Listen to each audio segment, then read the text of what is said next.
Bueno, eu son Manuel Mareque Boedo, fun presidente 2 anos. Viu ser os 71 e os 72. Cando se desfacía o campanal, que se quedaba sin campo, entonces eu marchei e fixei no Beiteira. Naquela fixeron unha reunión que se desfacía, e, bueno, na reunión dos socios, votaron para...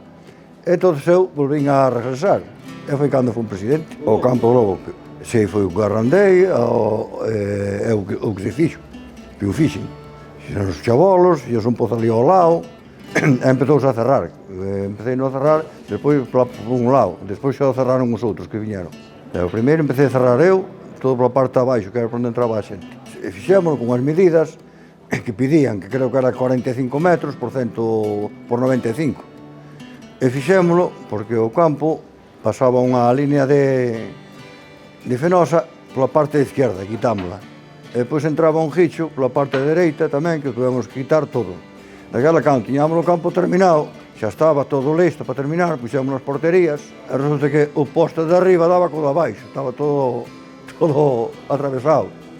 E entonces tuvemos que volver a rellenar unha parte toda para poder escuadrar. Porque sabe o traballo que daba iso?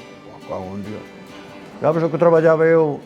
Pois claro, pois tiñas que ir buscar os xogadores, leválos, vir polo árbitro aquí sempre, tiñas que vir polo árbitro aquí. Bueno, como xogador, xoguei sempre delante do centro, máis de porteiro.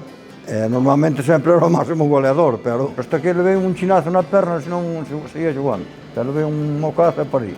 Hasta os 78 ou así, 28 anos.